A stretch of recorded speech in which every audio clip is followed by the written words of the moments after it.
What I am going to focus on in this presentation are the women in the Syrian refugee crisis. In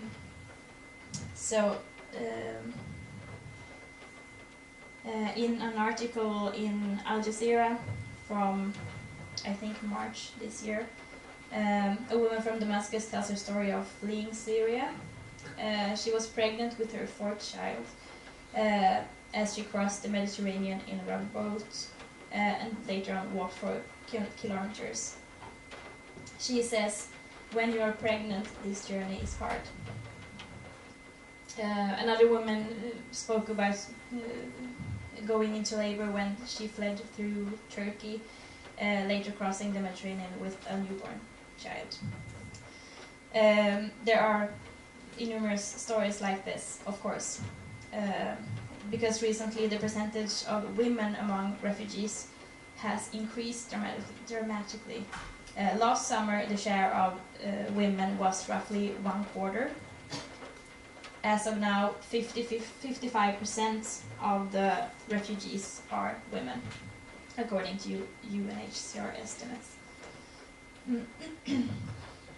So, Amnesty International recently presented a report claiming that government and aid agencies are failing to provide even basic protection for women refugees traveling from Syria and Iraq, particularly. And it shows that women and girls, refugees, face violence, assaults, exploitation, and sexual harassment at every stage of their journey, including on European soil, of course.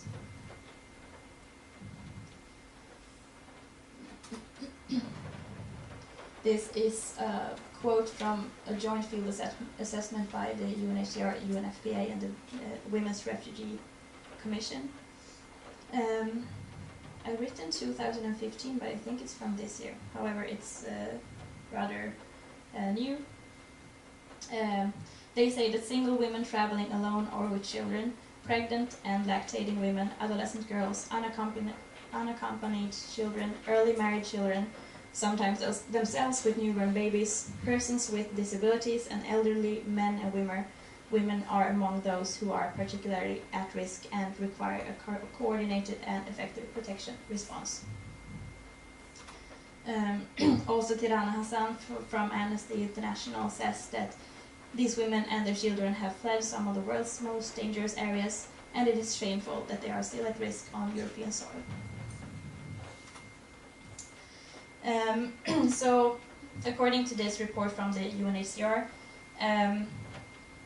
the humanitarian response across the Eastern Mediterranean and the Western Balkans is prioritizing the mainstreaming and prevention of sexual and gender-based violence.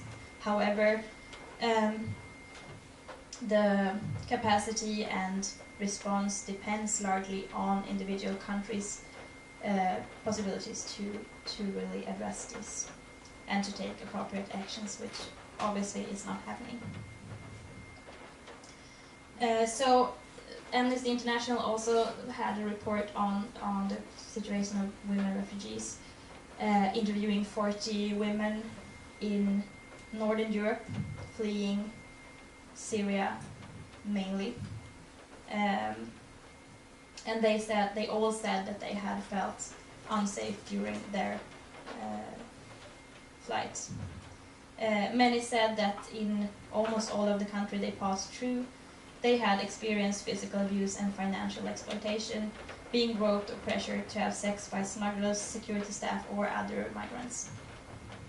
So women and girls are traveling alone, and those accompanied only by their children felt particularly under threat in transit areas and in camps in Hungary, Croatia, and Greece. This because they were forced to sleep and use the same facilities as hundreds of men, or even sleeping outside, since that might have felt safer for them personally. Women also reported having to use the same, as I said, bathroom and shower facilities as men, many feeling that they were being watched. This led to some women taking measures such as not drinking or not eating, to avoid having to go to the toilet or using the facilities. Because that's where they felt the most unsafe. And since I don't have time to go into detail on this very extensive report from Amnesty and the one from UNHCR, I would like to encourage you all to go in and read it, or at least have a look at it, because it's really eye-opening, I would say, but it's really good, and it's really important to spread this kind of reports, because